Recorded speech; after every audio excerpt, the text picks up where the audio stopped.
Je m'étais jamais dit dans ma vie que je pouvais être fleuriste. Presque. Celle-ci, elle a soif. Elle remonte, c'est normal. Elle sort de son pot. Une scabieuse qui est ma fleur préférée. Et c'est dur au début de faire des bouquets jolis. Bravo à nous. Bravo. J'espère que quelqu'un va acheter mon bouquet.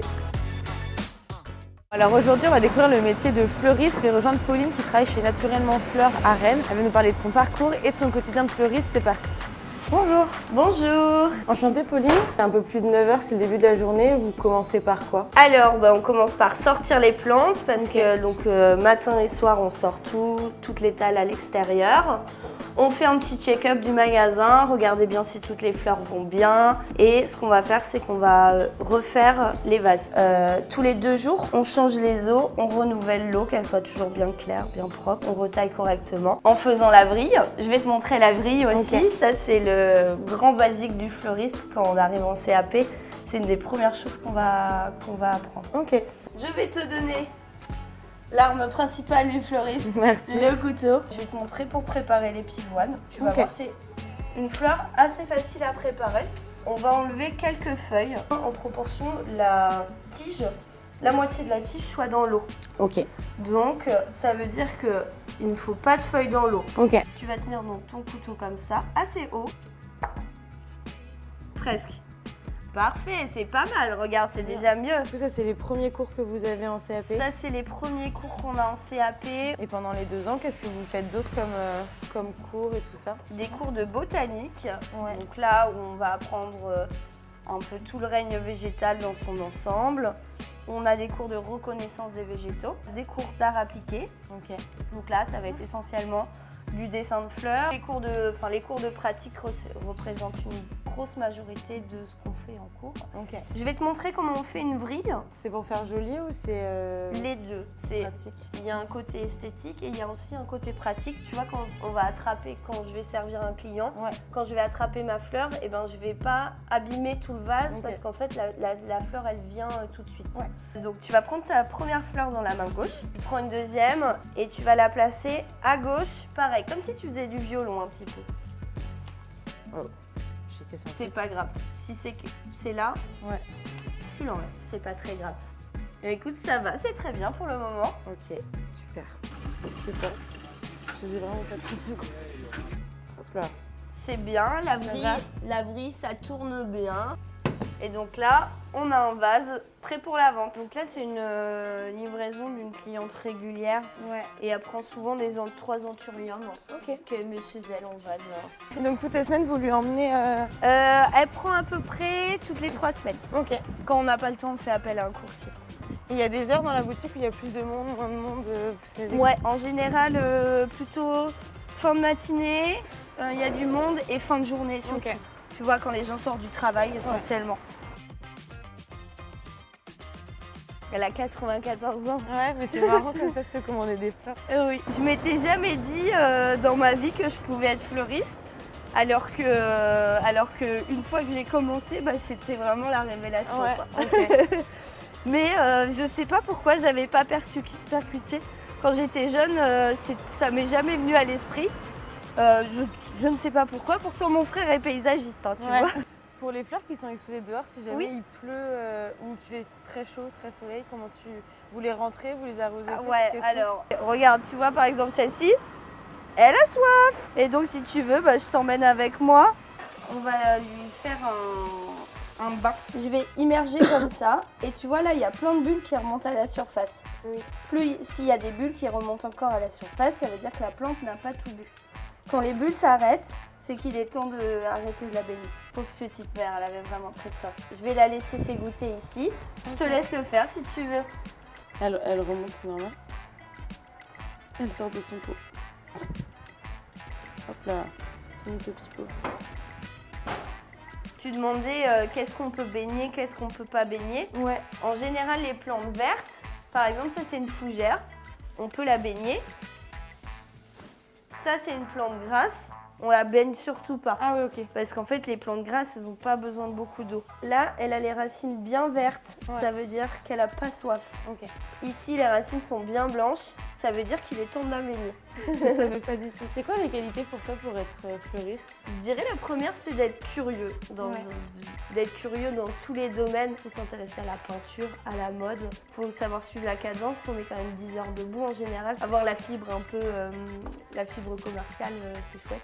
Ouais. Donc là, on a notre livraison de fleurs.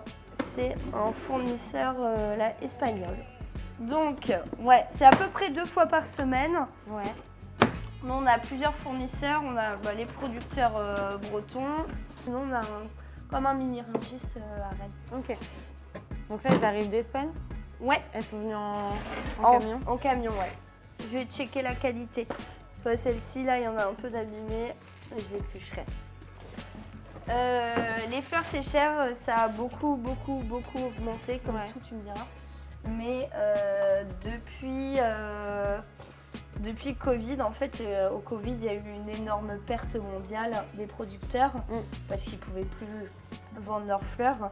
Et tu vois, une production de fleurs, c'est très long à mettre en place. Mais tu vois, par rapport à il y a 10 ans, en prix d'achat, ça a doublé quasiment. Et par contre, on n'a pas doublé nos prix de vente parce que c'est pas possible. Ouais. Moi, je trouve ça important que ça soit un produit accessible à tous parce que c'est une petite source de bonheur. Donc, faut pas que ça soit un luxe, mais plutôt quelque chose de, tu vois, à mettre dans le quotidien en fait des gens. Tiens, tu peux mettre dans un grand bac là derrière. La fête que je préfère, c'est Pâques. Ok. J'adore Pâques.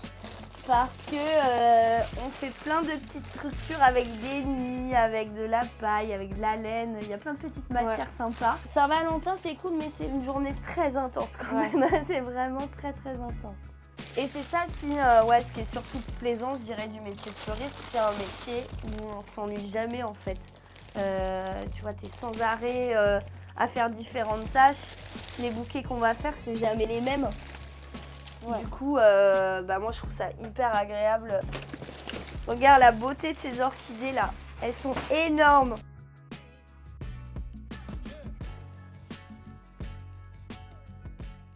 Tu as 2 types de clients. Ouais. Tu as les clients qui vont adorer les choses qui sont déjà prêtes parce que ils ont eu le coup de cœur sur un bouquet, ils choisissent celui-là.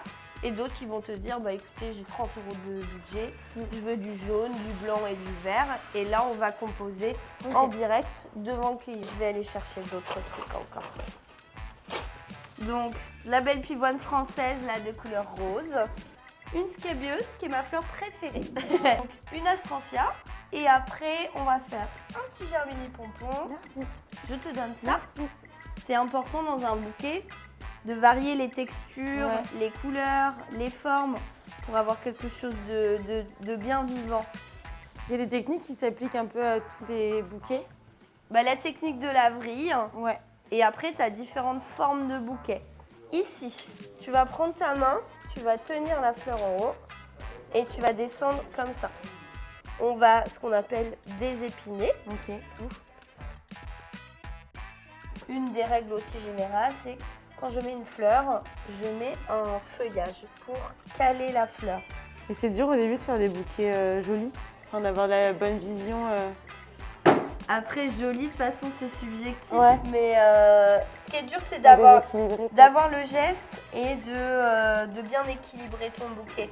Donc, sous notre comptoir, on a du raffia. Le raffia, c'est une matière naturelle pour attacher les bouquets. Je t'en mets là. Je viens tourner. Et là, tu vois, quand je tourne, je serre. Je fais un deuxième tour. Ok, parfait. Et après, tu peux poser ton bouquet. Dernière étape, la retaille du bouquet. En proportion, ce qu'il faut, c'est 2 tiers ici et 1 tiers en dessous. Et normalement, un vrai bouquet, il doit tenir tout seul. Je vais prendre à peu près cette taille-là. Après, il y a autant d'emballages possible que de boutiques. Je te montre un basique. Je vais venir poser mon bouquet au centre. Un tour, 2 tours, ça suffit. Parfait. Et donc là, on vient couper.